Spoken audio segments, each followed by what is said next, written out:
My name is Monica Laranda, and I'm assistant professor at Lurie Children's Hospital in Northwestern University. I think we're going to continue our amazing program today, and like Teresa said, we're going to be moving forward confidently with this next session that's entitled Next Generation Therapies. It's my pleasure to introduce our first speaker, who is Professor Katsuhiko Hayashi. He is faculty of medical sciences and is in the Department of Stem Cell Biology and Medicine at Kyushu University in Japan. He studied cell differentiation mechanisms as a researcher in Osaka Maternal and Child Health Research Institute. He expanded this knowledge while studying at the Dr. Garden Institute in the University of Cambridge. He became a lecturer, then associate professor at Kyoto University Graduate School of Medicine, where he studied the induction of germ cell differentiation from pluripotent stem cells. Now at Kyushu University, Professor Hayashi focuses on the fundamental mechanisms of gametogenesis, and his lab made some great discoveries, including his published work last year in Science describing his generating fetal ovarian somatic cell-like cells and primordial germ cell-like cells from murine stem cells to create ovarian follicles. We look forward to hearing about his research, and I'd like to invite you to the podium. Thank you.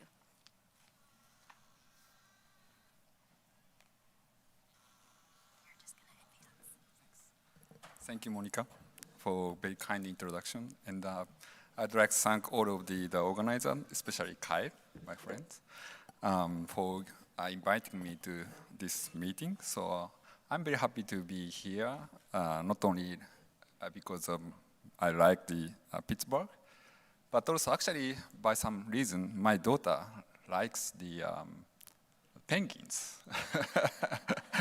He really likes the character of the penguins, so he wears always the cap of the penguins, so I'm going to buy some new stuff for her. So I'm going to talk about the kind of cutting edge the technologies that can be might be useful for the future, maybe 2030, in the human. So I'm working with the in vitro gametogenesis, where we can make a sperm and egg from pluripotent stem cells. So how can I move the no pointer. Okay. So, okay. So then I'm going to make the oocyte and the sperm from pluripotent stem cells. This kind of technology would be an efficient tool for the better understanding of the gametogenesis. And also, this would be an alternative source for the gamete for the reproduction. So that might be helpful to the of course, the reduction of the replacement of experimental animals, but also the acceleration of breeding livestock, and also conservation of the endangered animals, and of course, could be potentially the potential option to preserve the fertility in the human.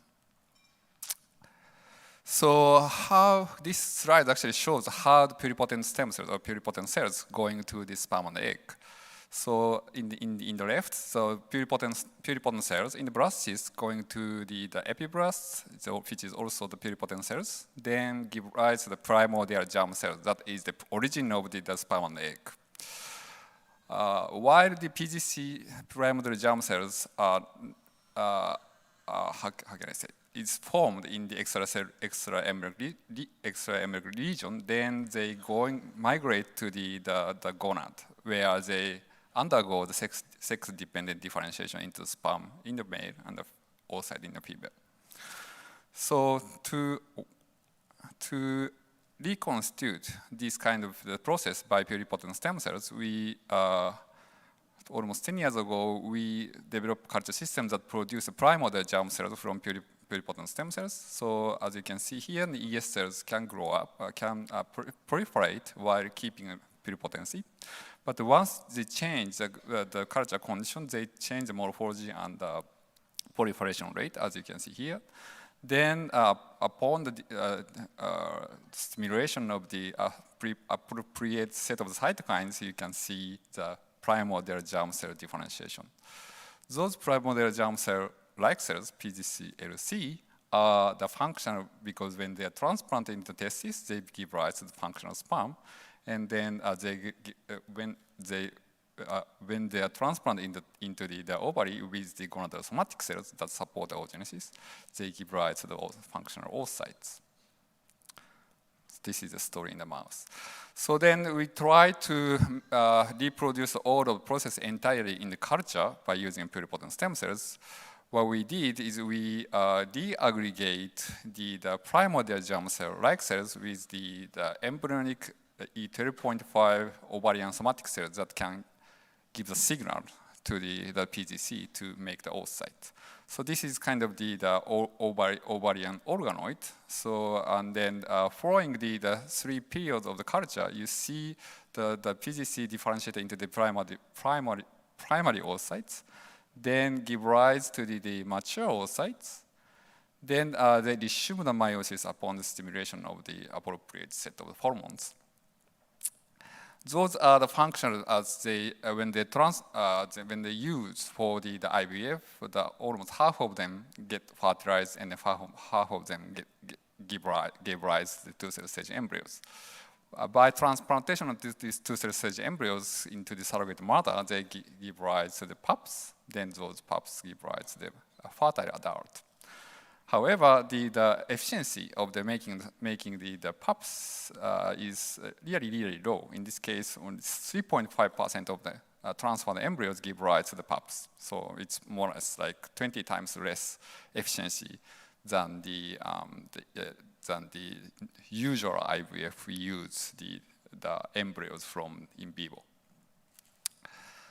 Then I'm going to introduce a bit about the male side. So this is also a case when the male PGC reaggregate with the male fetal gonadal somatic cells, they can give rise to the spermatogonadal stem cells, as you can see here in the bottom.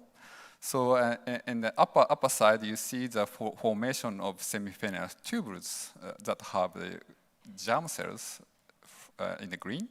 So then those give rise to the spermatogonadal stem cells, and upon the transplantation, those spermatogonadal stem cells into the semifenal tubules, they also give rise to the sperm. Then those sperm can give rise to the pups upon the ICSI. Okay, so we and the other group actually are working on the in vitro gametogenesis in mouse and other animals. Then in case of mouse, it's almost complete. So we can make the oocyte and sperm from pluripotent stem cells in culture. And also now people are expected to apply this system to the human by using a human pluripotent stem cells. And also the people actually also expected to apply this system to other animals, including endangered animals, using a pluripotent stem cells.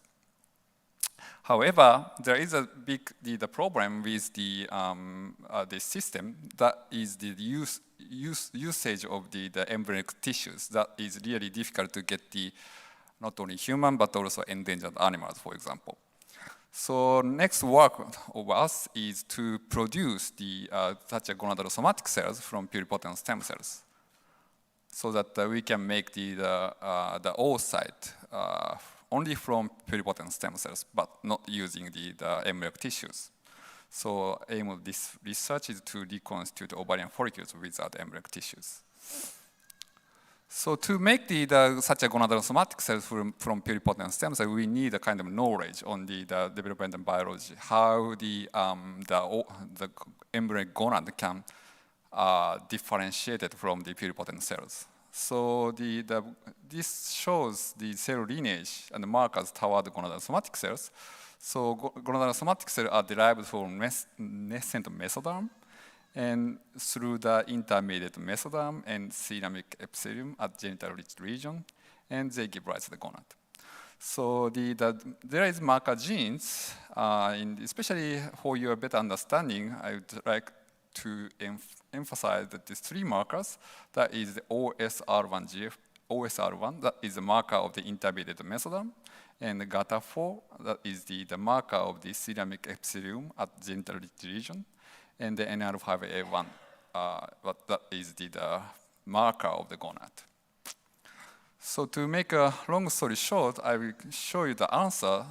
As long as you can, as long as you culture under this condition, you get the gonadal somatic cells from pluripotent stem cells in the mouse. So I'll show you kind of representative data of how they differentiate into the gonad. So this is the first step in the upper side. So in the nascent mesoderm generated along the primitive streak. It's kind of center midline of the embryos expressing T. And as you can see here in the upper side, you see that for the differentiation of cells expressing T, you see the BMP4 and the Wnt signaling, CHIR is the agonist of the Wnt signaling, have a synergistic role of the differentiation of T expressing cells. And the lower part shows like a kind of partition of the embryonic part where they eventually going to the gonad. So they should be like formed bilaterally away from the primitive streak where they express that OSR1. So for the expression of OSR1, the concentration of BMP4 is very, very important because you can see the BMP intermediate concentration of BMP4 show you the higher differentiation efficiency of the gonadal somatic cell precursors expressing OSR1. Then we're going to specify the gonadal somatic cell from intermediate mesoderm expressing OSR1 by giving some the signals that control the axis, body axis. For example, in this case, retinoic acid, sonic hedgehog, and FGF signaling. Then at the combination of these three factors, we see the differentiation of the gonadal somatic ceramic epithelium at the gonadal genital region. As you can see here at the upper, you see the expression of GATA4. This is the embryo. At the E10.5, you see the GATA4 expressing cells on the surface. Then if you look at in the bottom, you see also the differentiation of the GATA4 expressing cell in vitro culture system. But it's very similar to the in vivo. Then we went to the kind of final step of the gonadal somatic cell differentiation by using the BMP4 and kind of this kind of female, the signal to make the ovary, kind of the female fate determination of the gonadal somatic cells. By culturing this method, you see the expression of NR5A1, that is a marker of the gonad, and also FOXL2, that is a marker of the granulose cells. Then, so we call this fetal gonadal somatic cell-like cells, FOCL-C. So then we check this gene expression at the single cell level with the FOCL-C and other counterparts of the in vivo. So FOCL-C already have a kind of several type of cells, including granulose cells and interstitial cells and precursor cells. Then, but the expression pattern, single cell expression profile is similar to the E11.5 or 12.5 or later of the gonad in vivo. So as you can see here, if you in the bottom middle, if you compare each cell type between the in vitro and in vivo, they show very high relationship in the transcriptome. So we are confident with the quality of these in vitro made cells, but we try to see whether those are really functional by reaggregating with the primordial germ cell-like cells and FOCL-C. So this kind of is the ovarian organoids that are derived entirely from the pluripotent stem cells. So you see the expression of the marker in the stellar CFP, that is the marker of the oocytes in the middle, and then the FOXL2, that is the marker of the granulose cells. So you see the number of the primary immature secondary follicles in the culture system. And during this differentiation, we check whether they are really correctly undergo the differentiation process, including the meiosis.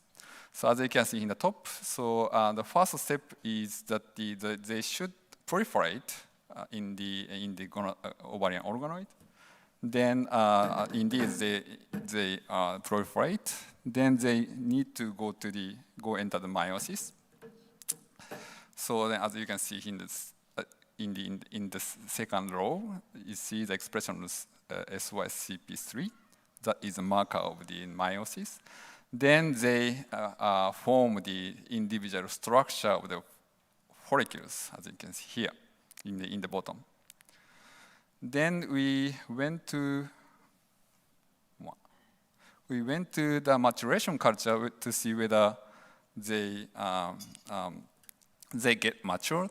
So indeed, they grow up with the proliferation of the granule cells, and then they form the transzonal projection between the oocyte and the in vitro made granule cells. Then we went to the in vitro maturation culture, whether they give rise to the M2 oocyte with the swelling the granule cells. Then indeed they did. What? I'm sorry, I'm something wrong. Okay, then. Oh, okay. Okay, then I used those in vitro made oocyte with the IVF. Then indeed they get fertilized and they give rise to two-cell stage embryos. Then and also they give rise to pups by transplantation into the surrogate mother. Then the pups we got, all of the actually pups we got gave rise to the adult, and then they also have a potential to have their own pups. So interestingly, the percentage of the going to the pups is same as the one we use, the embryonic gonadosomatic cells. So in this case, 45.2% of the two cells the embryo transfer gave rise to the pups, so it's almost same. So then we recently tried to make the male side. So because we know that these kind of the gonadosomatic, undifferentiated gonadosomatic cells are bipotential. So if we use the kind of male cells and then the cultured under the condition for the male differentiation, maybe they should give rise to the cellulatory cells. And indeed, by culturing by culturing under the condition for the male differentiation, we see some differentiation into the cellulatory cell-like cells, let's say. Then also we see some formation of semifinal tubules. So this is of course also in the mouse story. Then let me wrap up let's say first of my talk. So what we can reconstitute in mouse germline is that we can reconstitute of both germ cells and the gonadosomatic cells. By aggregation of those cells, we can get the functional oocytes that can be produced, that can give rise to pups. So this, because we don't need the embryonic tissues, so this technology is applicable to the mammalian species, including human. So I was very impressed with the last talk. So maybe combined with their technology, maybe it's really, how can I say, expected to apply this system to make the human oocyte from pluripotent stem cells.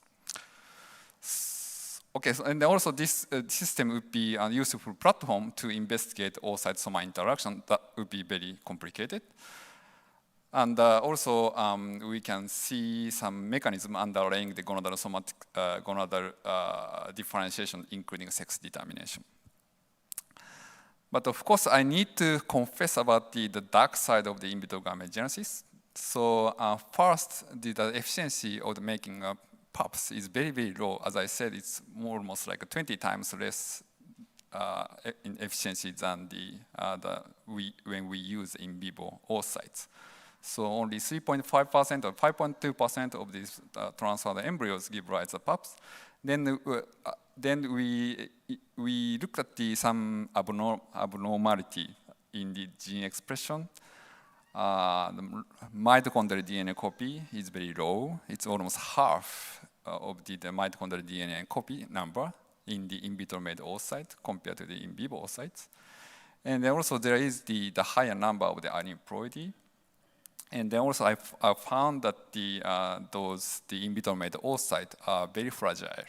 For example, when we try to use this oocyte for the ICSI, almost all oocytes are dead. How can I say? It's dead. So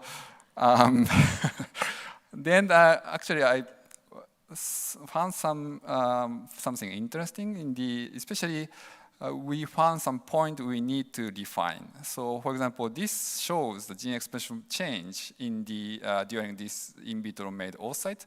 So until secondary follicle stage follicles, there is almost no difference between the in vitro and the in vivo made oocytes. However, if you look at the gene expression profile in M2 oocyte, you see some difference. It's like 363 genes are highly expressed in the in vitro made oocyte, and then 61 is lowly expressed in the oocytes, in vitro made oocyte.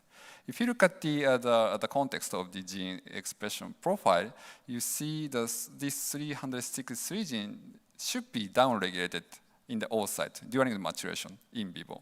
However, in vitro oocyte, those downregulation is not observed, meaning that the maturation stage is a problem. So we need to focus on the refinement of the culture condition to get them really mature. And also there is the problem about the in vitro made oocyte. That is they skip actually primordial follicle step for primordial follicle stage. So as you can see in the left, you see the in vitro made oocyte simultaneously growing up without going to the primordial follicle stage. As you can see in the right, you see the gene expression profile. Only in vivo oocyte shown in red show the resting stage at the primordial follicles. So we recently found that the environment is really, really important for making the oocytes dormant. So for example, the hypoxic condition is really important, important for making such a oocyte dormancy. And also we found that some mechanical stress, like compression by the surrounding tissue, is also very important for making the oocyte dormant. And also we found in the male side, we found some abnormality in the gene expression and also epigenetic profile in the spermatogonial stem cells indeed, and some of the spermatogonial stem cells didn't have potential to give rise to sperm. So we need actually define the condition. So I would like to show you some other critical consideration to use iPS cells, for example. So the iPS cells have a kind of genetic and epigenetic instability. So we really need to think about such an integrity of the iPS cells, especially because the iPS cell is derived from somatic cells that have accumulated the somatic de novo genetic epigenetic mutation during the life. So we really consider about such a mutation when we use such a iPS cells. Because such a genetic or epigenetic mutation doesn't happen in the germline, so there is a high frequency of such a mutation in the somatic cell lineage. And also we need to really test the normality of the in vitro gametogenesis derived animals, although we saw that those looks healthy, and also they can give rise to their own pups, they are fertile, but we haven't checked critically about some behavior or some other epigenetic status or some other stuff in the in vitro made for animals. So let me wrap up all of my talk. So my proof of concept study in the mouse shows a functional oocyte including follicle structure and spermogenic cells can be induced from pluripotent stem cells in culture in mouse. And then such an in vitro gametogenesis provides a useful platform to improve our understanding, of course, of the mechanism underlying the gametogenesis. And then developmental potential of in vitro gametes appear sustainably lower than those of the gametes generated in vivo, so we need to refine the culture condition, of course. And also we need careful attention about the quality of the in vitro gametes and the resultant animals to really consider the application of this technology to humans. So let me acknowledge to all the people in my lab working with the in vitro in this technology, and also I would like to thank the Kyle that is part of the CHOSE project involving this study. So thank you for your attention, and I'd like to thank again the organizers, and then I'm happy to take any kind of question.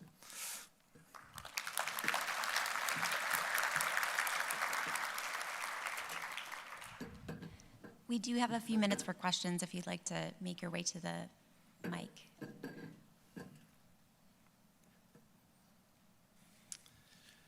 Hi, Katsuhiko. That was terrific as usual. It's just extraordinary that from skin cells you could produce eggs or sperm and produce live offspring.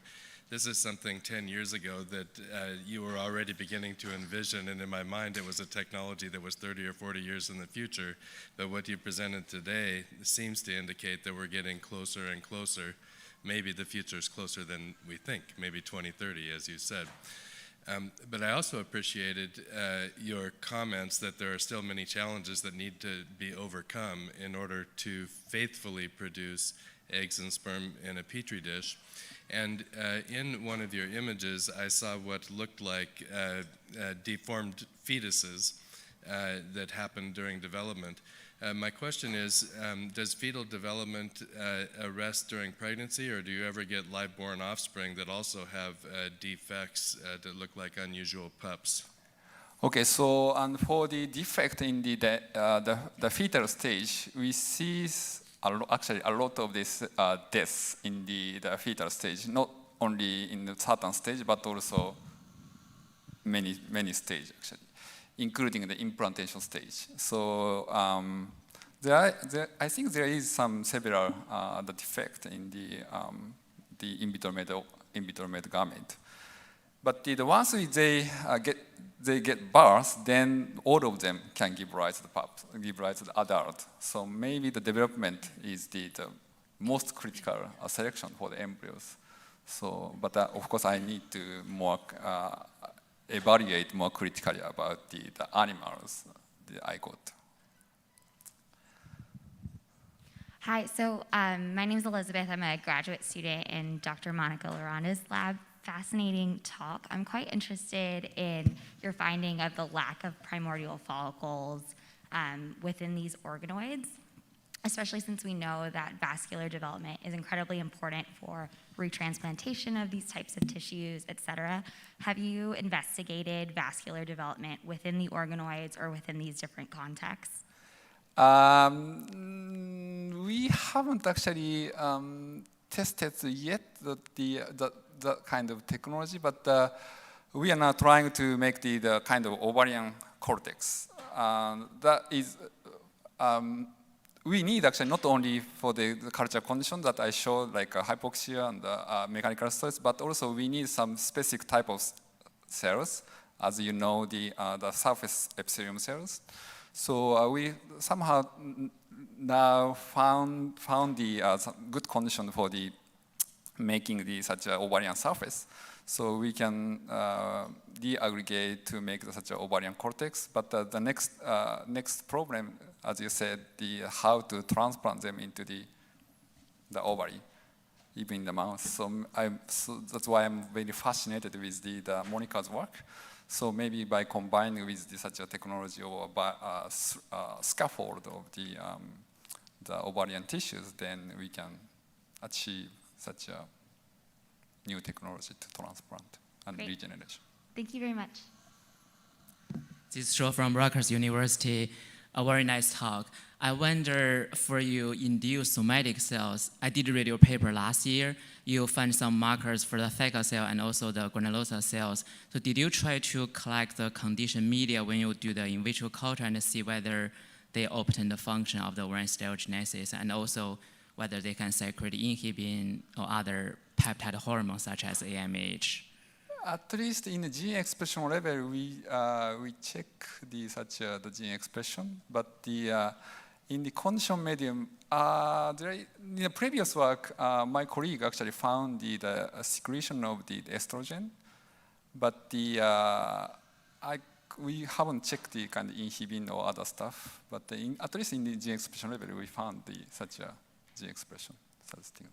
Thanks. My next quick question is, we know that during the late stage of the folliculogenesis, some somatic granulosa cells will be differentiated to the cumulus cells, primarily driven by the GDF9 or other oocyte factors.